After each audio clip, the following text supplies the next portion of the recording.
전라남도 구례군 119 상황실에 긴급 전화 한 통이 울렸습니다. 네, 119입니다. 무슨 일이신가요? 수화기 너머로 다급하게 떨리는 여성의 목소리가 흘러나왔습니다. 목소리의 주인은 숨을 헐떡이며 공포에 잔뜩 질려 있었죠. 여기 복남리 이정숙 할머니가 쓰러져 계세요. 의식이 없어요.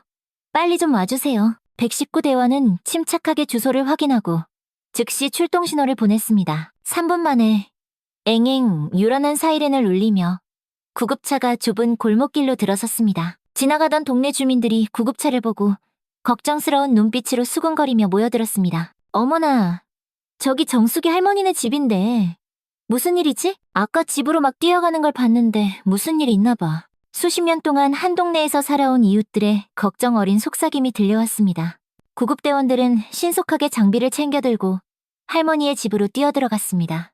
낡은 대문은 활짝 열려 있었고 마당에는 어제 내린 폭우의 흔적이 흥건했습니다. 119 구급대원입니다. 대원들은 다급하게 소리치며 거실로 들어섰습니다. 그곳에는 이정숙 할머니가 싸늘한 바닥에 쓰러져 있었습니다. 할머니의 얼굴은 창백했고 입술은 파르스름한 빛을 띠고 있었죠. 선임 구급대원이 재빨리 할머니의 맥박을 짚었습니다. 미약하지만 불규칙한 심장박동이 느껴졌습니다. 심장마비 증상입니다. 빨리 병원으로 이송해야 합니다. 구급대원들이 신속하게 응급처치를 시작했습니다.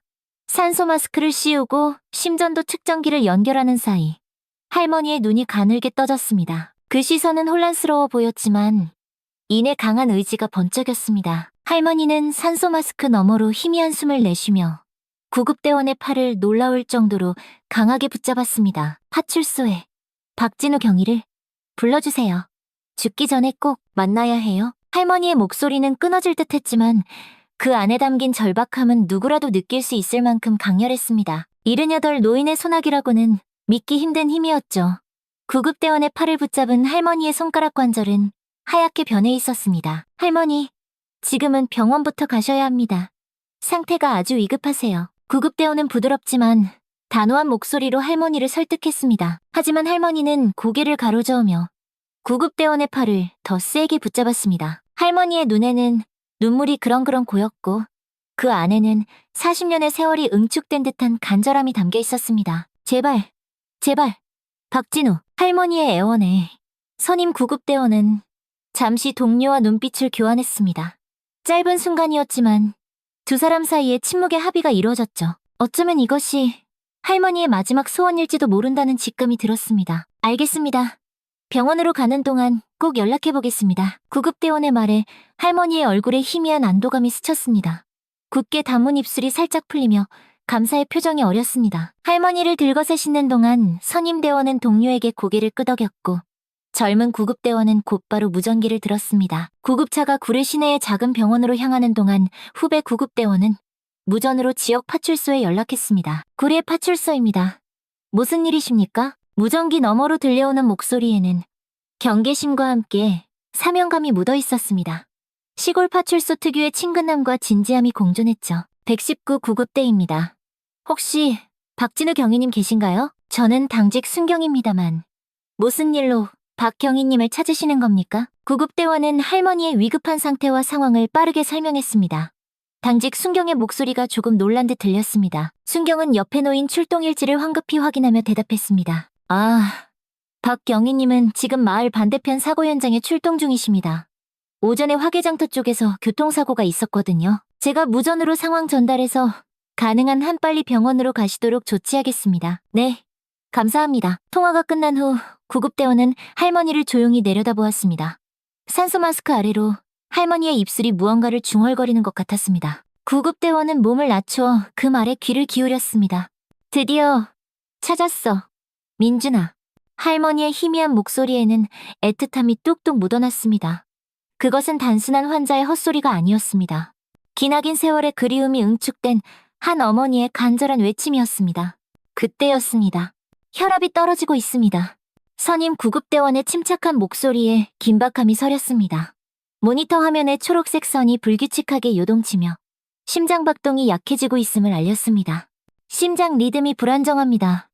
지금 아트로핀 주입하겠습니다. 할머니의 얼굴은 점점 더 창백해졌고 주름진 손등 위로 파란 핏줄이 선명하게 드러났습니다. 갑자기 할머니가 미약한 힘으로 산소 마스크를 벗으려 했습니다.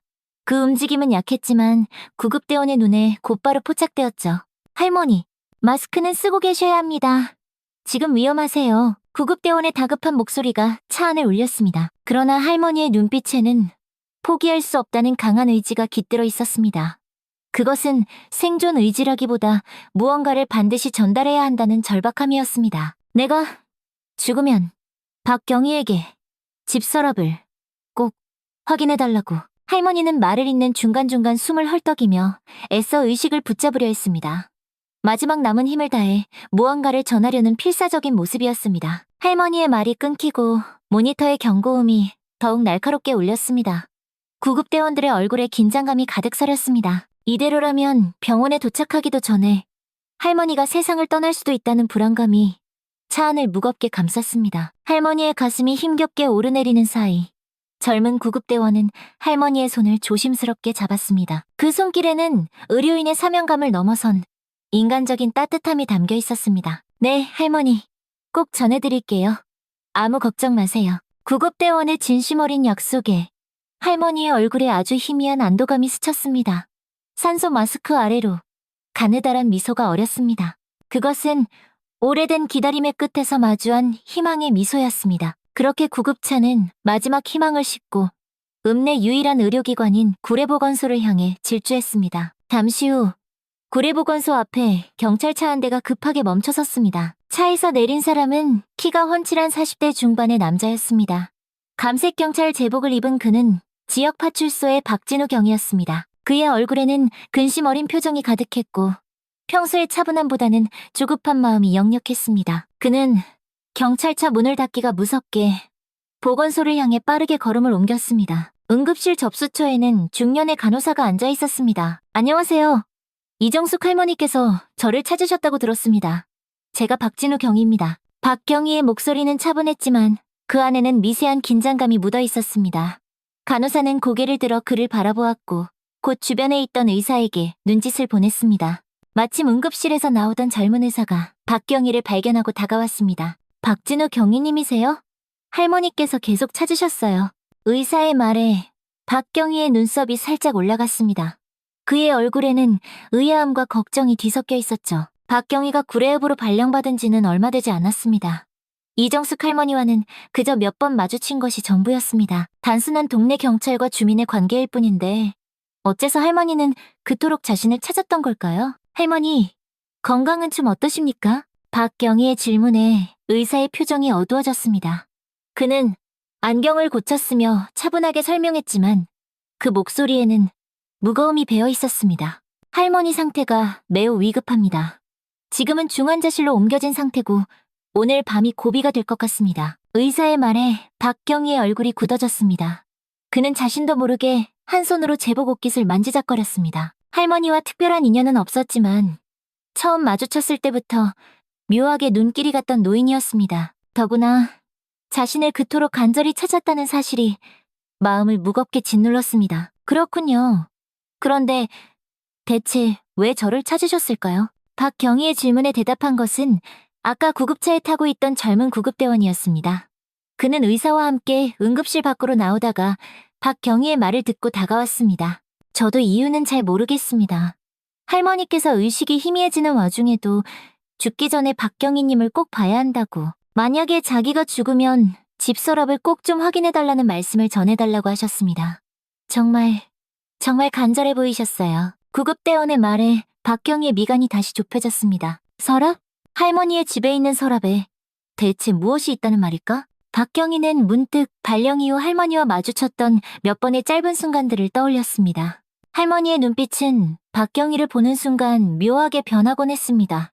그 이후로도 두어 번 마주칠 때마다 할머니는 그를 아주 유심히 살펴보는 듯한 시선을 보냈었죠. 당시에는 그저 노인의 외로움 때문이려니 생각했습니다. 하지만 죽음 직전까지 자신을 찾는 모습에 무언가 이상하다는 느낌을 지울 수 없었습니다. 박경희는 결심한 듯 고개를 들었습니다. 그의 눈빛이 날카롭게 변해 있었습니다. 알겠습니다. 즉시 가보겠습니다. 박경희는 구급대원에게 고개를 끄덕여 감사 인사를 건넸습니다. 출구로 향하는 그의 발걸음은 무겁지만 단단했습니다.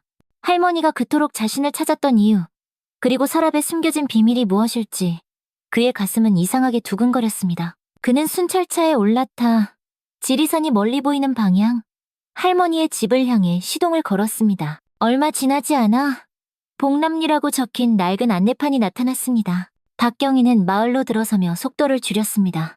도로는 점점 좁아졌고 양옆으로는 1970년대에 지어진 듯한 낡은 주택들이 늘어서 있었죠.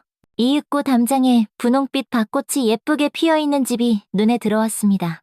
이정숙 할머니의 집이었습니다. 박경희는 차를 세우고 내렸습니다.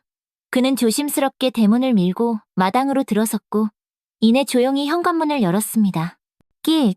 문이 삐걱거리며 열렸고 그는 조심스럽게 안으로 들어섰습니다. 집안은 아주 조용했습니다. 거실에는 마치 시간이 1980년대에 멈춰선 듯한 가구들이 놓여 있었습니다.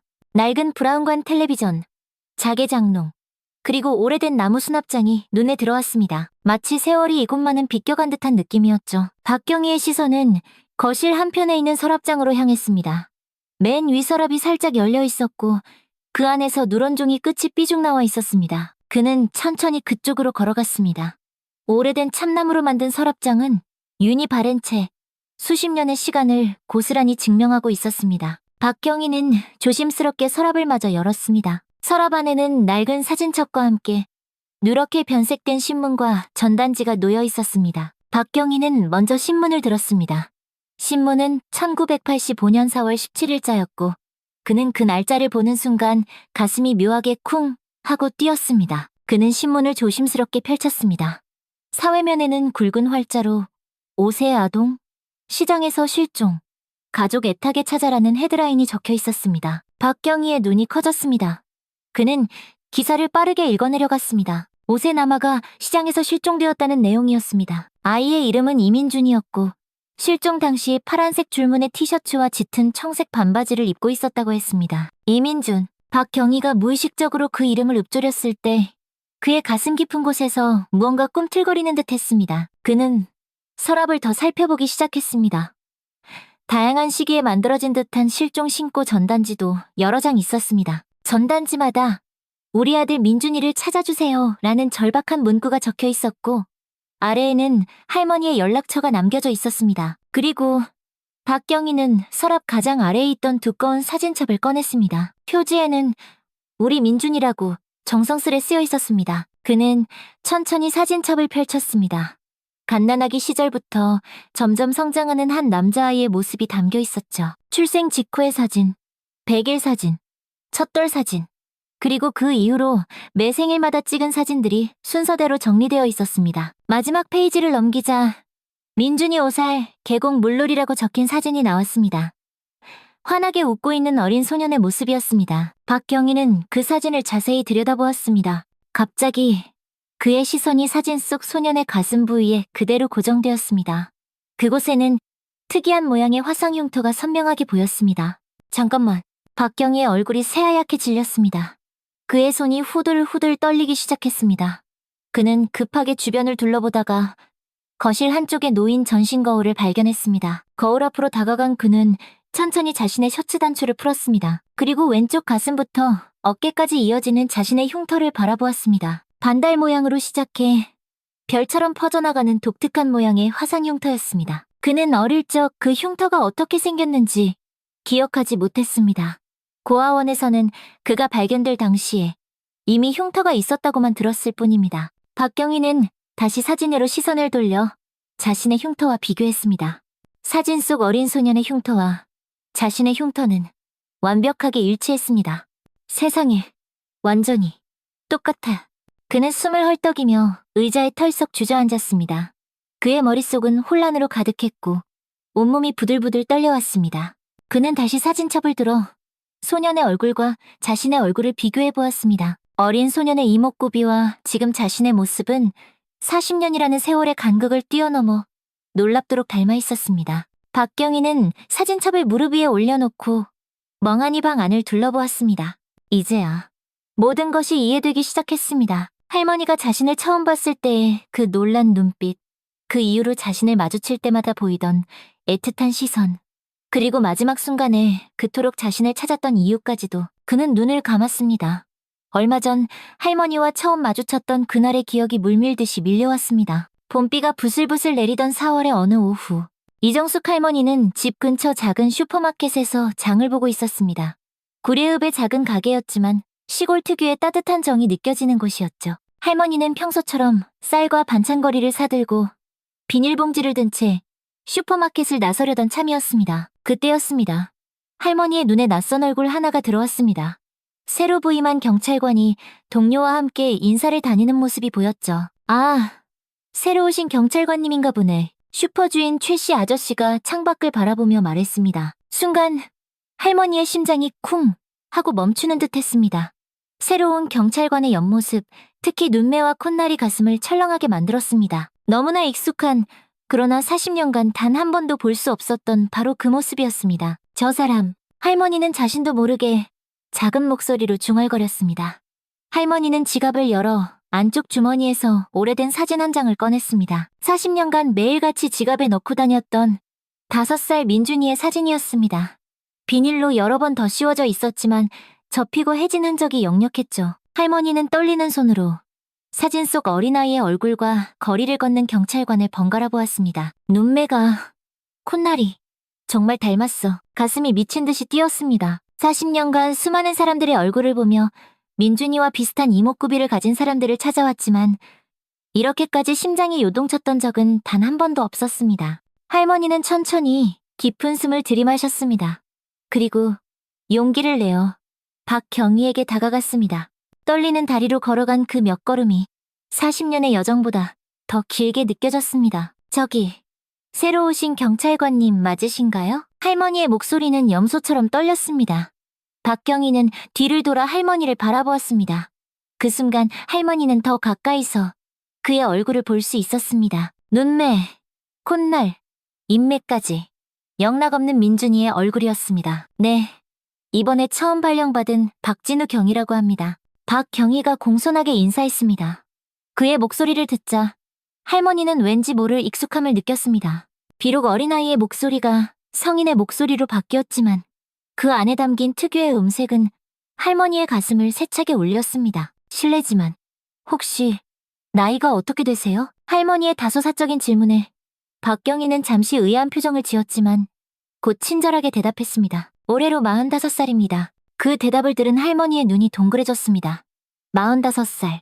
실종된 민준이가 살아있다면 바로 그 나이였습니다. 할머니는 잠시 말을 잇지 못했습니다.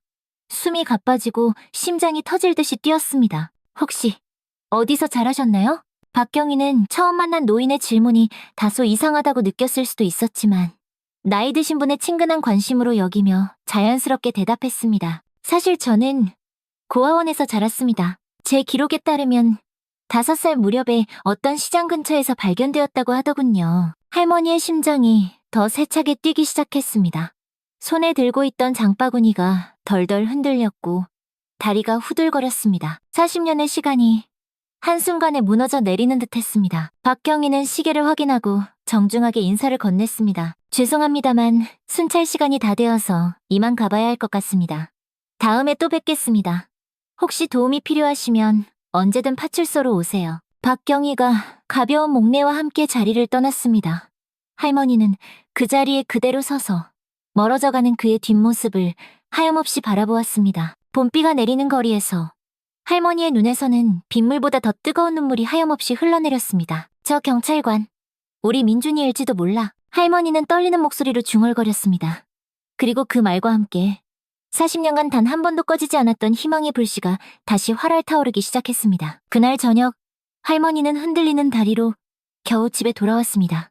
현관문을 닫는 순간부터 그녀의 손은 멈추지 않고 계속해서 떨렸습니다. 할머니는 거실 구석에 오래된 수납장으로 다가갔습니다. 가장 위에 있는 서랍을 열자 빛바랜 사진첩들이 가지런히 놓여 있었죠. 할머니는 떨리는 손가락으로 한 장 한 장 넘기며 아들의 성장 과정을 눈으로 따라갔습니다. 그 사진들 중에 가장 선명한 사진을 빼서 탁자 위에 올려놓았습니다. 그리고 오늘 만난 박진우 경위의 얼굴을 떠올렸습니다. 눈매가 똑같아. 할머니는 사진 속 민준이의 눈을 가리키며 중얼거렸습니다. 그리고 독특한 모양의 콧날, 웃을 때 오른쪽 입꼬리가 더 올라가는 입술의 모양까지 마치 시간을 건너뛰어 훌쩍 성장한 아들의 모습을 보는 것만 같았습니다. 할머니의 심장은 쿵쾅거렸습니다. 하지만 이내 깊은 고민에 빠졌습니다. 어떻게 더 물어봐야 할까? 다짜고짜 혹시 당신이 내 아들 아닌가요? 라고 물을 수는 없잖아. 할머니는 탁자에 펼쳐진 사진들을 바라보며 깊은 생각에 잠겼습니다. 그렇게 수많은 고민으로 밤을 지새우다 새벽녘에야 겨우 눈을 붙였습니다. 다음 날 아침 창밖으로 보니 하늘이 어두워지며 빗방울이 하나둘 떨어지기 시작했습니다. 라디오에서는 지리산 인근 지역에 호우경보가 내려졌다는 소식이 흘러나왔습니다. 구례읍에도 비상 대비를 하라는 안내방송이 계속해서 울렸습니다. 비가 오는구나. 할머니는 창밖을 바라보며 중얼거렸습니다. 잠시 후 마을 방송이 시끄럽게 울렸습니다. 주민 여러분께 알립니다. 현재 복남천의 수위가 위험 수준에 도달했습니다. 하천 주변 주민들께서는 즉시 마을회관이나 학교체육관으로 대피해 주시기 바랍니다. 반복합니다. 할머니는 그 방송을 듣고 걱정이 되기 시작했습니다. 할머니의 집은 복남천과 아주 가까웠기 때문입니다. 그때였습니다.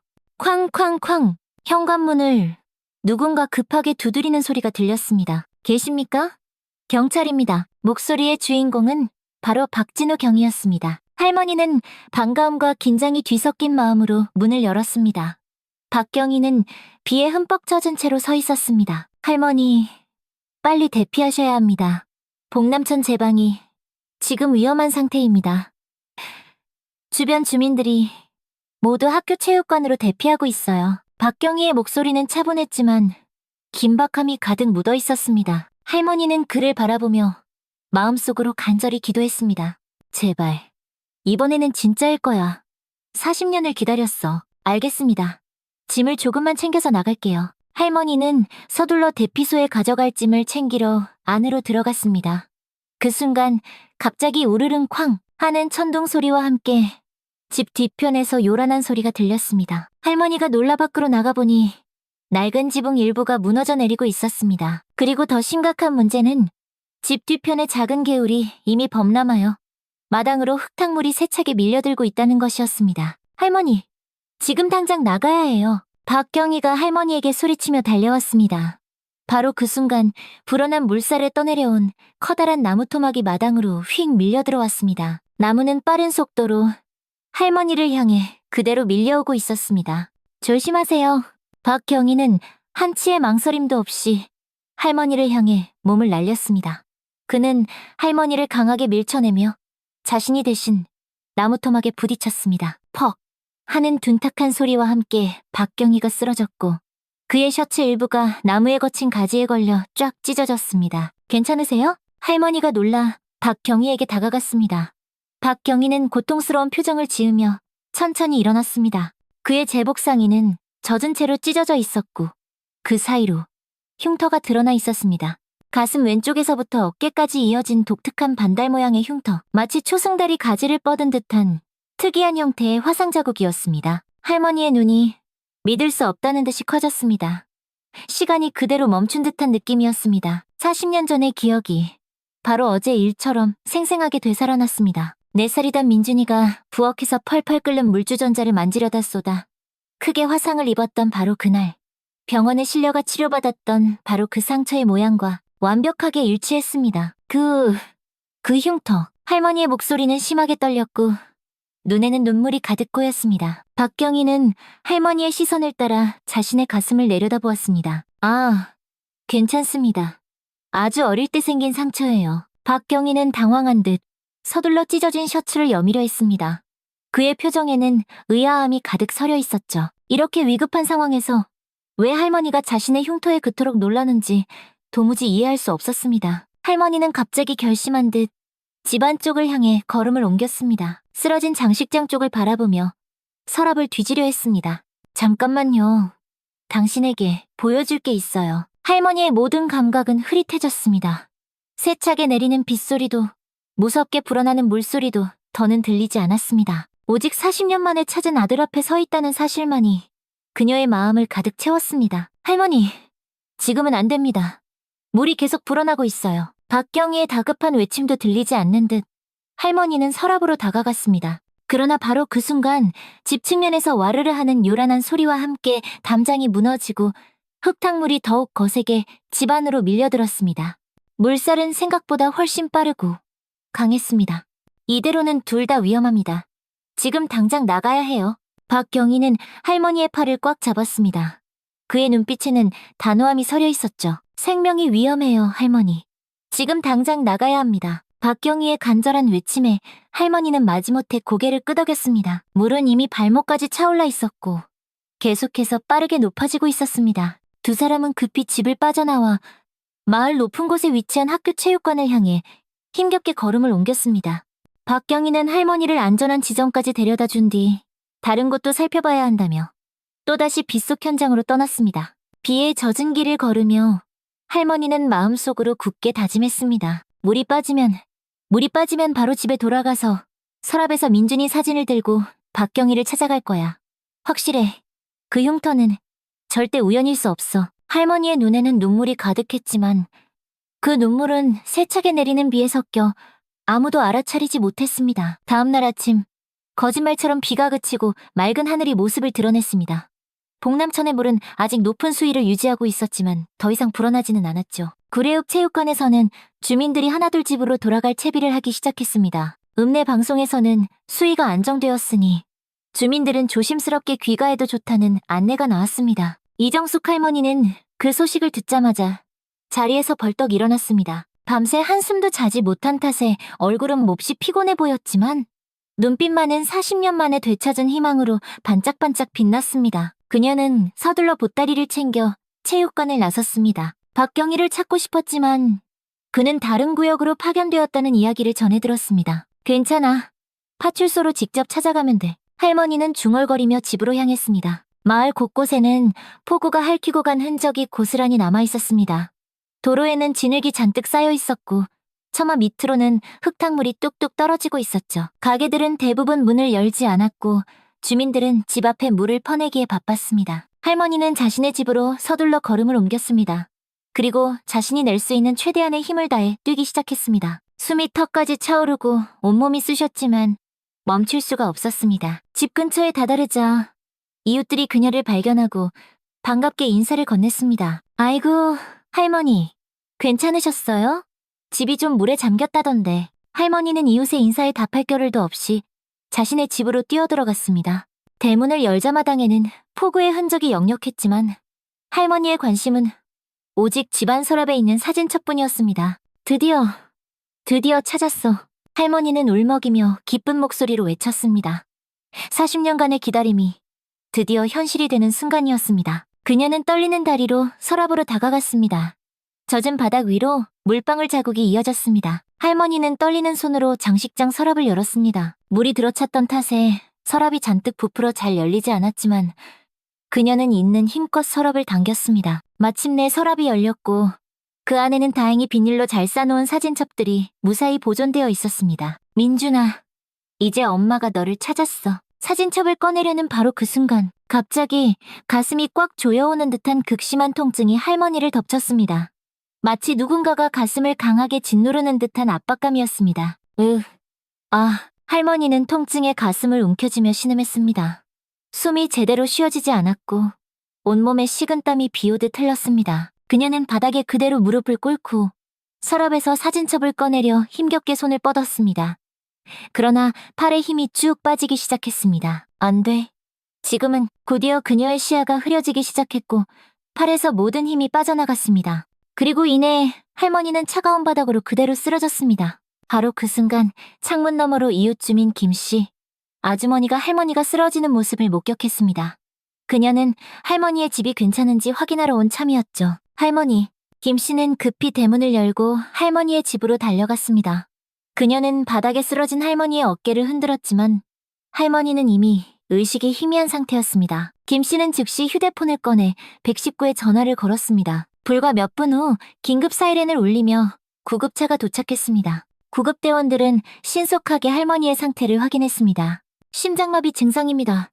빨리 병원으로 이송해야 합니다. 구급대원들이 할머니를 들것에 옮기는 동안 할머니의 의식이 아주 잠시 돌아왔습니다. 그녀는 흐릿한 시야로 구급대원을 바라보았고 떨리는 손으로 그의 팔을 붙잡았습니다. 파출소에 박진우 경위를 불러주세요. 죽기 전에 꼭 만나야 해요. 할머니의 목소리는 가늘었지만 그 안에는 40년의 간절함이 고스란히 담겨 있었습니다. 그렇게 할머니는 40년 만에 잃어버린 아들을 만나기 바로 직전에 심장마비로 쓰러져 병원으로 실려가게 된 것입니다. 이제 모든 것을 알게 된 박진우 경위는 할머니, 아니 자신의 어머니 집에서 자신의 어릴 적 사진을 보며 하염없이 눈물을 흘리고 있었습니다. 내가 실종된 그 아이라고? 박경희는 갑자기 일어나 벽을 짚고 섰습니다.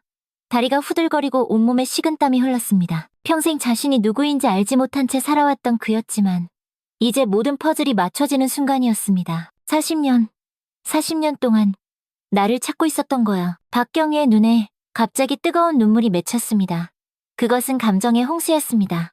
충격과 혼란, 그리고 믿기지 않는 감정이 한데 뒤섞여 있었습니다. 그는 고아원에서 자라며 언제나 자신의 부모가 왜 자신을 버렸을까 궁금해했습니다. 그런데 버림받은 것이 아니었습니다. 그는 잃어버려진 것이었고 그의 어머니는 40년이라는 긴 세월 동안 단 하루도 그를 찾는 것을 포기하지 않았던 것입니다. 한참을 멍하니 서 있던 박경희는 깊게 숨을 들이마셨습니다. 머릿속의 혼란이 조금씩 가라앉고 결심한 듯한 표정이 얼굴에 서렸습니다. 이정숙 할머니는 내 어머니다. 그 말을 입 밖으로 내뱉는 순간 갑자기 의료진이 했던 말이 박경희의 머릿속에 성광처럼 울렸습니다. 할머니 상태가 매우 위급합니다.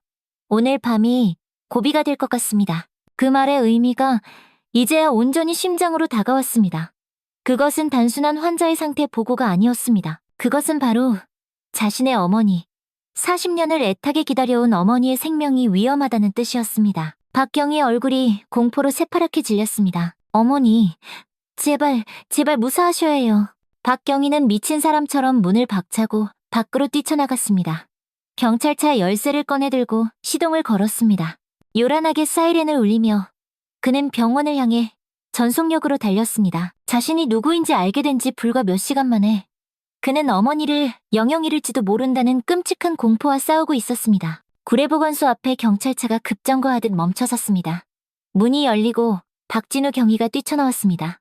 그의 제복은 잔뜩 구겨져 있었고 얼굴에는 땀방울이 송골송골 맺혀 흘러내렸습니다. 거칠게 숨을 몰아쉬는 그의 모습은 평소에 침착한 경찰관과는 완전히 다른 모습이었죠. 병원 로비로 들어선 박경희는 접수처로 곧장 다가갔습니다.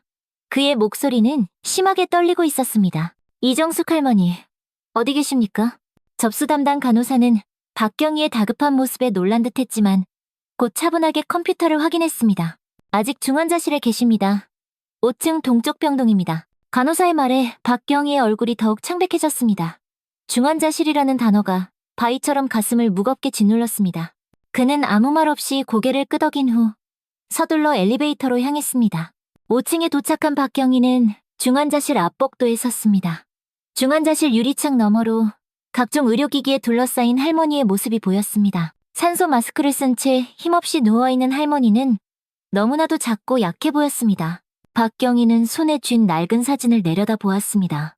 40년 전 5살 소년 민준이와 그의 젊은 어머니가 함께 환하게 웃고 있는 사진이었습니다. 그의 눈에서 뜨거운 눈물이 왈칵 흘러내렸지만 그는 필사적으로 참으려 애썼습니다. 마침 담당 의사가 차트를 들고 중환자실에서 나오는 것을 본 박경희는 급히 다가갔습니다. 선생님, 잠시만요. 의사는 걸음을 멈추고 박경희를 바라보았습니다. 경찰 제복을 입은 남자가 눈물을 글썽이며 서 있는 모습에 의아한 표정을 지었죠. 제가 그분의 아들입니다. 제발 보게 해주세요. 박경희의 목소리가 처절하게 갈라졌습니다. 의사의 눈이 커졌습니다. 아들이요? 이정숙 할머니의요? 의사의 놀란 표정은 충분히 이해할 만했습니다. 이정숙 할머니는 평생 혼자 살고 있었고 어렴풋이 아들이 실종됐다는 이야기만 전해 들었기 때문입니다. 그런데 지금 경찰관이 자신이 바로 그 아들이라고 주장하고 있었습니다. 박경희는 떨리는 손으로 사진을 내밀었습니다. 이 사진 속 아이가 바로 저입니다. 의사는 사진을 자세히 살펴보았습니다. 그러나 곧 그의 표정이 안타까움으로 바뀌었습니다. 유감스럽지만 지금은 상태가 매우 위중해서 면회가 불가능합니다. 심장 기능이 계속 약화되고 있어요. 일단 안정을 찾을 때까지 기다리셔야 합니다. 의사의 말에 박경희의 어깨가 축 처졌습니다. 그의 눈에서 애써 참았던 눈물이 결국 흘러내렸습니다. 40년 만에, 40년 만에 찾았는데, 제발요. 그의 목소리에는 간절함과 절박함이 뒤섞여 있었습니다. 40년을 기다린 어머니, 그리고 이제야 자신의 정체를 알게 된 아들, 그들의 재회가 이렇게 허무하게 끝날 수는 없었습니다. 의사는 박경희의 어깨를 가만히 짚었습니다. 그의 눈빛에는 연민과 안타까움이 담겨 있었죠. 저희가 최선을 다하고 있습니다. 조금만 기다려주세요. 할머니의 상태가 조금이라도 안정되면 아주 짧게라도 면회를 허락해드리겠습니다. 박경희는 힘없이 고개를 끄덕였지만 그의 눈빛에는 여전히 불안과 초조함이 가득했습니다. 그는 중환자실 유리창 앞에 서서 하염없이 어머니의 모습을 바라보았습니다. 40년의 세월을 건너 드디어 만났지만 이렇게 가까이 다가갈 수 없는 아이러니한 상황이었습니다. 어머니, 제가 민준이에요. 유리창에 이마를 기대며 박경희는 작게 속삭였습니다. 그 말이 유리창을 통과해 어머니에게 닿기를, 그래서 어머니가 조금이라도 힘을 내주기를 간절히 바랐습니다. 중환자실 복도는 병원 특유의 소독약 냄새와 차가운 형광등 불빛으로 가득했습니다. 박경희는 복도 의자에 무거운 몸을 기댄 채 꼼짝도 않고 앉아 있었습니다. 그의 손에는 낡은 사진첩이 들려 있었고 그 안에는 40년 전에 행복했던 기억들이 고스란히 담겨 있었습니다. 그때였습니다. 갑자기 중환자실 내부에서 날카로운 경고음이 미친 듯이 울려 퍼지기 시작했습니다. 삐, 삐, 삐, 삐. 소리가 점점 빨라지더니 이내 연속적인 경고음으로 바뀌었습니다. 김경희는 순간 얼어붙은 듯 그 소리를 들었습니다. 무슨 일이지? 박경희는 벌떡 일어나 유리창 쪽으로 달려갔습니다. 그의 얼굴에 짙은 공포가 서렸습니다. 중환자실 내부에서는 의료진들이 할머니의 병상으로 급히 뛰어들어가고 있었습니다. 간호사들이 응급카트를 밀고 달려오는 소리, 의사들의 긴박한 지시 소리가 복도까지 생생하게 들렸습니다. 코드블루. 심정지 위기 상황입니다. 의사의 외침이 병원 복도에 서늘하게 울려 퍼졌습니다. 그 말의 의미를 알아차린 박경희의 얼굴이 새하얗게 질렸습니다. 심정지. 안 돼. 제발 안 돼. 박경희는 유리창에 이마를 세게 기댔습니다. 그의 손가락이 유리를 긁었고 그 소리는 그의 가슴 속 절박함을 대변하는 듯했습니다. 유리창 너머로 의료진들이 심장 충격기를 준비하고 한 의사가 할머니의 가슴을 힘차게 압박하는 모습이 보였습니다. 심폐소생술의 시작이었습니다. 이제 막 찾았는데. 박경희의 목소리가 울음으로 떨렸습니다. 겨우 40년 만에 서로를 찾았는데 이대로 영원한 이별이 될 수는 없었습니다. 그의 눈에서 눈물이 폭포수처럼 쏟아졌고 더 이상 감출 수 없었습니다. 경찰 제복을 입은 40대 중년 남성의 얼굴에서 흘러내리는 눈물은 마치 길 잃은 5살 소년의 그것처럼 순수하고 절박했습니다. 하나, 둘, 셋, 클리어. 의사의 외침과 함께 심장 충격기에 퍽하는 소리가 들렸습니다. 할머니의 몸이 잠시 들썩였다가 다시 침대 위로 힘없이 늘어졌습니다. 모니터에는 여전히 날카로운 경고음과 함께 절망적인 평평한 선이 이어지고 있었습니다. 다시 하나, 둘, 셋, 클리어. 2번째 시도. 그리고 3번째 시도. 박경희는 그 모습을 그저 바라만 보고 있을 수 없었습니다. 그는 그대로 무릎을 꿇고 주먹으로 차가운 바닥을 내리쳤습니다. 그것은 무력감의 표현이었고 인생의 잔인한 불공정함에 대한 항의였습니다. 그들의 이야기는 이렇게 끝나기엔 너무나도 잔인했습니다. 제발 사셔야 해요. 어머니, 박경희의 간절한 기도가 텅 빈 복도에 메아리 쳤습니다. 그렇게 중환자실 내부의 긴박한 사투는 한참 동안 이어졌습니다. 의료진들은 쉬지 않고 할머니의 심장을 다시 뛰게 하기 위해 노력했고 박경희는 유리창 너머로 그 모든 과정을 고통스럽게 지켜보았습니다. 마침내 여러 번의 시도 끝에 담당 의사가 깊은 한숨을 내쉬며 중환자실을 나왔습니다. 그의 어깨는 축 처져 있었고 이마에는 땀이 흥건히 맺혀 있었습니다. 의사는 박경희에게 천천히 다가왔습니다. 그의 눈빛에는 이미 말하기 어려운 슬픈 진실이 담겨 있었습니다. 박경희님, 최선을 다했습니다만 심장 기능이 매우 불안정합니다. 생명이 위급한 상황입니다. 의사의 목소리는 조용했지만 그 말의 무게는 천근만근이었습니다. 박경희의 눈동자가 심하게 흔들렸고 그는 말을 잇지 못했습니다. 얼굴에서 모든 핏기가 사라졌습니다. 무슨 말씀이시죠? 박경희의 목소리는 들릴 듯 말 듯 작았습니다. 그것은 질문이라기보다는 끔찍한 현실을 부정하고 싶은 간절한 바람이었습니다. 의사는 박경희의 팔을 가만히 잡았습니다. 그의 손길에는 의료인으로서의 전문성과 함께 한 인간으로서의 깊은 연민이 담겨 있었죠. 아들이라고 들었습니다. 마지막 작별 인사를 원하신다면 잠시 들어가실 수 있게 해드리겠습니다. 말을 마친 의사의 눈에도 붉은 물기가 맺혔습니다. 박경희는 아무 말 없이 고개를 끄덕였습니다. 그의 눈에서는 눈물이 하염없이 흘러내렸지만 더 이상 숨기려 하지 않았습니다. 의사의 안내에 따라 그는 방호복을 입고 손을 소독한 후 중환자실의 무거운 문을 열었습니다. 그의 발걸음은 납덩이처럼 무거웠고 한 걸음 한 걸음마다 40년의 세월이 담겨있는 듯했습니다. 할머니는 병상 위에 조용히 누워있었고 수많은 기계와 호스에 둘러싸여 있었습니다. 산소 마스크 아래로 보이는 그녀의 얼굴은 믿을 수 없을 만큼 창백했고 세월의 흔적이 깊게 패인 주름이 마치 인생의 지도처럼 그려져 있었습니다. 박경희는 할머니의 병상 옆에 놓인 의자에 천천히 주저앉았습니다. 그는 할머니의 얼굴을 하염없이 바라보며 숨을 깊게 들이마셨습니다. 이제 와서야 비로소 그녀의 얼굴을 이렇게 자세히 볼 수 있었습니다. 눈썹의 모양, 코의 선, 입술의 곡선, 떨리는 손으로 할머니의 손을 조심스레 잡았습니다. 그녀의 손은 차갑고 가벼웠으며 수십 년의 고된 노동으로 생긴 굳은 살이 손끝에 만져졌습니다. 박경희의 목소리가 메마르게 갈라졌습니다. 어머니, 그 한마디에는 평생 단 한 번도 부르지 못했던 호칭에 대한 그리움과 40년의 시간을 뛰어넘은 아들의 애절함이 담겨 있었습니다. 박경희의 눈에서 뜨거운 눈물이 흘러내렸고 그것은 할머니의 차가운 손등 위로 뚝뚝 떨어졌습니다. 저예요. 어머니, 민준이에요. 모니터에서 들려오는 약한 심장박동 소리만이 방 안에 희미하게 울릴 뿐 할머니에게서는 아무런 반응이 없었습니다. 산소 마스크 아래로 간신히 이어지는 희미한 숨결만이 느껴졌습니다. 박경희는 할머니의 손을 자신의 두 손으로 따뜻하게 감싸 안았습니다. 어머니가 40년 동안 포기하지 않고 저를 찾으셨다는 거 이제야 알았어요. 정말 죄송해요. 박경희의 목소리가 흐느낌으로 변했습니다. 그는 할머니의 손을 자신의 이마에 가져다 대었습니다. 마치 그녀의 따뜻한 손길로 자신의 머리를 쓰다듬어 주기를 바라는 어린아이처럼. 제가 미리 알았더라면 더 일찍 어머니를 찾을 수 있었을 텐데. 모니터의 심장 박동 소리가 점점 약해지는 것이 박경희의 귀에도 똑똑히 들렸습니다. 그는 할머니의 얼굴을 바라보며 마지막 인사를 건넸습니다. 사랑해요, 어머니. 이제 편히 쉬세요. 너무 늦었지만 가시는 길만큼은 제가 끝까지 책임지고 옆에 있을게요. 박경희는 할머니의 손을 부드럽게 쓰다듬었습니다.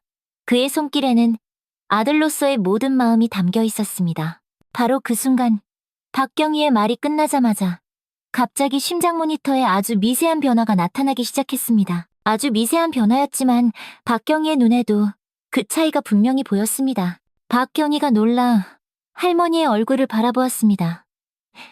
산소 마스크 아래로 할머니의 입술이 아주 희미하게 움직이는 듯했습니다. 그는 간호사 호출 버튼을 급하게 눌렀고 곧 의료진이 중환자실로 달려왔습니다. 무슨 일이 있었나요? 의사가 모니터를 확인하며 다급하게 물었습니다. 저도 잘 모르겠습니다. 그냥 말을 걸고 있었는데 갑자기 모니터가. 의사는 할머니의 상태를 신속하게 확인했습니다. 그의 표정이 살짝 변했습니다. 의아함과 놀라움이 뒤섞인 얼굴로 그는 다시 모니터를 꼼꼼히 살폈습니다.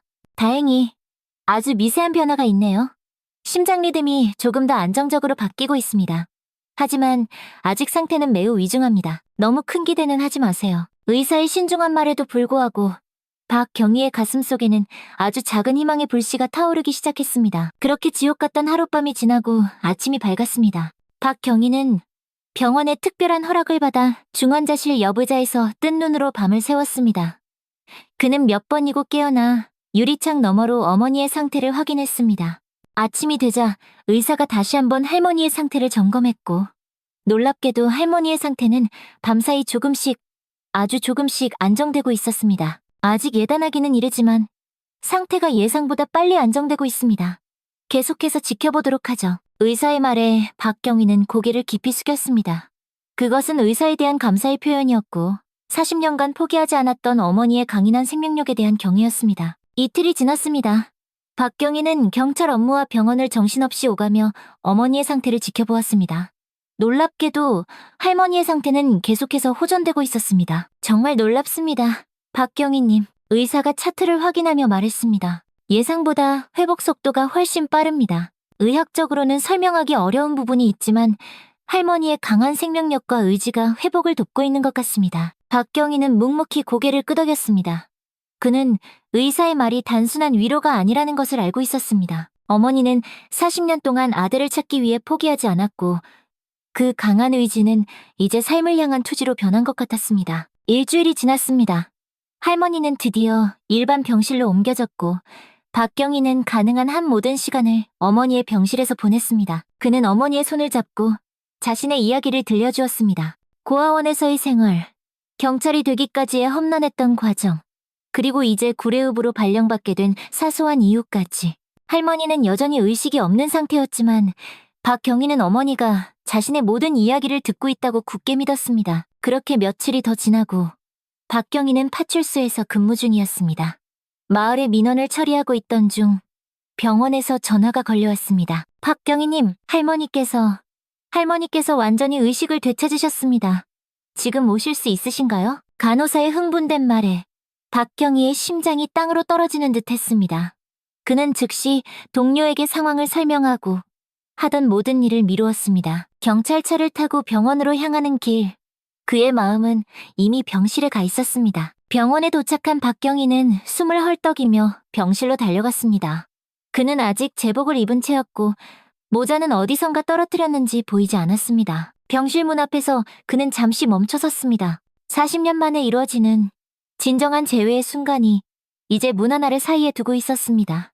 깊은 심호흡을 한 후 박경희는 조심스럽게 문을 열었습니다. 병실 안에는 의사와 간호사가 할머니의 상태를 점검하고 있었고 할머니는 침대에 반쯤 몸을 일으켜 앉아 있었습니다. 그녀의 얼굴은 여전히 창백했지만 눈빛에는 생기가 돌아와 있었습니다. 의사는 박경희를 보자 따뜻하게 웃으며 고개를 끄덕였습니다. 들어오세요. 할머니의 의식이 완전히 돌아오셨습니다. 조금씩 대화도 가능하세요. 박경희는 의사의 허락을 받아 어머니의 침대 옆으로 천천히 다가갔습니다. 그의 심장은 세차게 요동쳤고 숨은 가빠졌습니다. 할머니 곁에 선 박경희는 떨리는 목소리로 간신히 입을 열었습니다. 어머니. 할머니는 천천히 눈을 움직여 박경희를 바라보았습니다. 처음에는 혼란스러운 표정이었습니다. 그녀는 눈을 몇 번 깜빡이며 박경희의 얼굴을 샅샅이 살폈습니다. 점차 할머니의 눈에 인식의 빛이 들어왔고 박경희를 바라보는 시선이 달라졌습니다. 그녀의 눈에서 천천히 눈물이 한 방울 흘러내렸습니다. 떨리는 손이 박경희를 향해 아주 조금씩 움직였습니다. 그것은 40년 동안 간직해온 꿈이 드디어 현실이 되는 순간이었습니다. 박경희는 그 손을 조심스럽게 잡아주었습니다. 네, 어머니, 민준이에요. 할머니의 입술이 파르르 떨렸습니다. 그녀는 온 힘을 다해 힘겹게 말을 이어갔습니다. 준아. 그 한마디에 담긴 40년의 그리움이 병실 안에 가득 울려 퍼졌습니다. 할머니의 눈에서 눈물이 더 크게 흘러내렸고 그녀는 떨리는 목소리로 계속했습니다. 40년을 매일같이 기다렸단다. 할머니는 약해진 손으로 박경희의 얼굴을 더듬었습니다. 그녀의 거친 손가락은 아들의 눈과 코, 입술을 따라 부드럽게 움직였습니다. 마치 사진 속에서만 보아온 아들의 얼굴을 직접 확인하는 듯 했습니다. 내 얼굴 잊지 않으려고 매일같이 사진을 보았어. 할머니의 목소리는 약했지만 그 안에 담긴 모성애는 40년의 세월을 뛰어넘어 그 무엇보다 강렬했습니다. 그녀는 숨을 고르며 계속해서 말을 이었습니다. 사람들이 포기하라고, 미쳤다고. 다들 그랬지만 엄마는 알았어. 네가 살아있다는 걸. 박경희도 할머니의 손을 꼭 쥔 채 소리 없이 눈물을 흘렸습니다. 그것은 더 이상 강인한 경찰관의 눈물이 아니었습니다. 40년 만에 어머니를 되찾은 한 아들의 뜨거운 눈물이었습니다. 할머니의 입가에 아주 오랜만에 희미한 미소가 번졌습니다. 그것은 40년 동안 켜켜이 쌓였던 슬픔을 깨끗이 씻어내는 세상에서 가장 아름다운 미소였습니다. 이제 더는 너를 찾지 않아도 되는구나. 그 말에 박경희는 더욱 굳게 어머니의 손을 잡았습니다. 네, 어머니. 이제 더는 찾지 않으셔도 돼요. 제가 여기 있잖아요, 영원히. 영원히 어머니 곁에 있을게요. 방 안에 있던 의료진들도 이 감동적인 재회의 순간을 조용히 지켜보며 눈시울을 붉혔습니다. 한 간호사는 몰래 눈물을 닦았고 의사는 깊은 숨을 내쉬며 조용히 병실을 나섰습니다. 나중에 복도에서 박경희와 마주친 의사는 그의 어깨를 가볍게 두드리며 말했습니다. 이런 회복은 의학적으로 기적에 가깝습니다. 어머님의 강한 의지와 아드님을 만나려는 간절한 소망이 기적을 만들어낸 거겠죠. 의학보다 더 강한 것이 있다면 그것은 아마 사랑과 의지일 겁니다. 의사의 말에 박경희는 깊이 고개를 숙였습니다. 그의 가슴에는 말로 다 표현할 수 없는 감사함이 가득했습니다. 40년의 기나긴 기다림과 찾음이 마침내 결실을 맺은 순간 그는 비로소 자신의 뿌리를 온전히 찾았습니다. 어느 초여름 따스한 햇살이 구례읍 봉남리의 작은 마을을 환하게 비추고 있었습니다. 이정숙 할머니의 집 마당에는 진달래와 철쭉이 활짝 피어 예쁜 빛깔로 담장을 장식하고 있었죠. 집 앞 작은 텃밭에는 새로 심은 상추와 고추 모종이 싱그럽게 자라고 있었고 오래된 감나무 아래에는 시원한 평상이 놓여 있었습니다. 할머니가 퇴원한 지 2주가 지난 어느 토요일 오후 박경희, 아니 이제는 박영호라는 본명을 찾아가는 그는 제복 대신 깔끔한 캐주얼 차림으로 할머니의 집을 방문했습니다. 그의 손에는 서류 봉투와 함께 정성스럽게 포장된 선물 상자가 들려 있었죠. 그는 문을 두드리기 전에 잠시 멈춰서서 깊은 숨을 들이마셨습니다. 지난 몇 주간 그의 인생은 완전히 바뀌었습니다. 40년간 알지 못했던 자신의 정체성과 가족을 찾았고 이제 새로운 시작을 앞두고 있었습니다. 민준아, 들어오렴. 할머니의 부드러운 목소리가 문 너머로 들렸습니다. 아직도 민준이라는 이름이 낯설게 느껴졌지만 그는 환한 미소를 지으며 문을 열고 들어섰습니다. 할머니는 부엌에서 무언가를 분주하게 준비하고 있었고 집안에는 구수하고 따뜻한 식사 냄새가 가득했습니다. 어머니, 저 왔어요. 그는 신발을 벗고 거실로 들어섰습니다. 할머니는 손을 닦으며 나왔고 그녀의 얼굴에는 세상 가장 밝은 미소가 어려 있었습니다. 병원에서의 위태로운 모습은 온데간데 없었고 생기가 돌아온 얼굴이었죠. 그녀의 눈빛에는 40년의 슬픔 대신 주체할 수 없는 행복이 가득했습니다. 그는 테이블 위에 서류 봉투를 올려놓았습니다. 어머니, 오늘 법원에 서류 제출하고 왔어요. 조만간 제가 공식적으로 이민준이 될 거예요. 할머니의 눈에 금세 눈물이 픽 맺혔습니다. 그녀는 감격에 찬 표정으로 아들을 바라보았습니다. 내가 내 아들인 건 처음 봤을 때부터 알았단다. 내 심장이 먼저 알았어. 40년이 지났어도 엄마는 자기 새끼를 알아보는 법이야. 그는 미소를 지으며 할머니의 주름진 손을 조심스럽게 잡았습니다. 저를 포기하지 않고 찾아주셔서 정말 감사해요, 어머니. 이정숙 할머니는 아들을 힘껏 꼭 안아주었습니다. 그녀의 작은 몸은 가늘게 떨리고 있었지만 그 품은 세상에서 가장 따뜻하고 단단했습니다. 정말 꿈만 같구나. 내 아들, 민준아. 이제 꿈속에서라도 더 이상 너를 찾아 헤매지 않아도 되겠구나. 두 사람은 한참 동안 아무 말 없이 서로를 그저 꼭 껴안고 있었습니다. 그때 문 밖에서 시끌벅적한 소리가 들렸습니다. 그가 창문을 통해 밖을 내다보자 놀랍게도 동네 주민들이 음식과 선물을 들고 모여있는 모습이 보였습니다. 이게 무슨 일이죠? 할머니는 부드럽게 웃었습니다. 마을 사람들이 널 위해서 환영회를 준비했어. 문을 열자 마을 주민 20명 정도가 환호하며 박수를 치고 서 있었습니다. 그들 중 많은 이들은 할머니의 40년 이야기를 잘 알고 있었고 그 기적 같은 결말을 직접 목격하게 되어 진심으로 기뻐하고 있었죠. 축하합니다. 박경희님. 아니, 이제 민준 씨라고 불러야 하나요? 마을 이장이 환하게 웃으며 말했습니다. 사람들이 차례로 집 안으로 들어왔고 작은 거실에서 조촐하지만 따뜻한 파티가 시작되었습니다. 맛있는 음식과 술이 오갔고 행복한 웃음소리가 집안을 가득 채웠습니다. 밤이 깊어지고 손님들이 하나둘 떠난 후 민준과 할머니는 마당의 평상에 나란히 앉았습니다. 밤하늘에는 별이 총총했고 멀리서 정겨운 개구리 울음소리가 들려왔습니다. 어머니, 저 어머니 곁으로 이사 오려고요. 민준이 조용히 말했습니다. 읍내에 전세 아파트를 하나 구했어요. 여기서 걸어서 10분 정도 거리예요.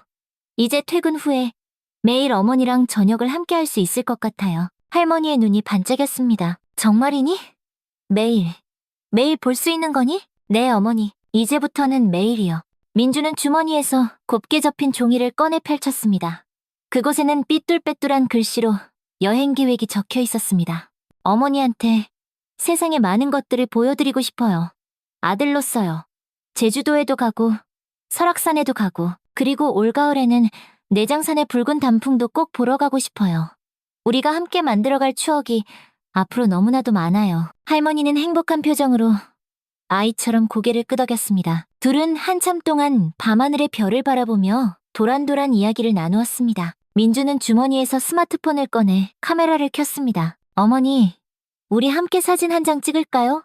이제부터 매일 함께 사진을 찍을 수 있겠지만 오늘은 특히 더 특별한 날이니까요. 할머니는 조금 긴장한 듯 했지만 기꺼이 고개를 끄덕였습니다. 두 사람은 평상에 나란히 앉았고 민주는 스마트폰을 들어 올렸습니다. 자, 찍습니다. 하나, 둘, 셋, 찰칵. 카메라 플래시가 터지고 화면에는 세상에서 가장 행복하게 웃고 있는 모자의 모습이 담겼습니다. 민주는 사진을 확인한 후 할머니에게 보여주었습니다. 이제부터는 따로가 아닌 함께인 우리의 새로운 시작이에요, 어머니. 할머니의 얼굴에 더없이 행복한 미소가 번졌습니다. 그녀는 아들의 손을 꼭 잡았고 두 사람의 시선은 밤하늘의 수많은 별들을 향했습니다. 40년의 기나긴 기다림 끝에 찾은 서로. 이제 그들 앞에는 함께 만들어갈 수많은 새로운 시간이 눈부시게 펼쳐져 있었습니다. 실종 아동을 찾는 데에는 결코 너무 늦은 때란 없습니다. 포기하지 마세요. 당신의 아이는 어딘가에서 여전히 당신을 애타게 기다리고 있을지도 모릅니다. 세상의 모든 실종된 아이를 찾고 있는 부모님들께 꼭 이 말씀을 드리고 싶었습니다. 지금까지 저의 이야기를 들어주셔서 진심으로 감사합니다.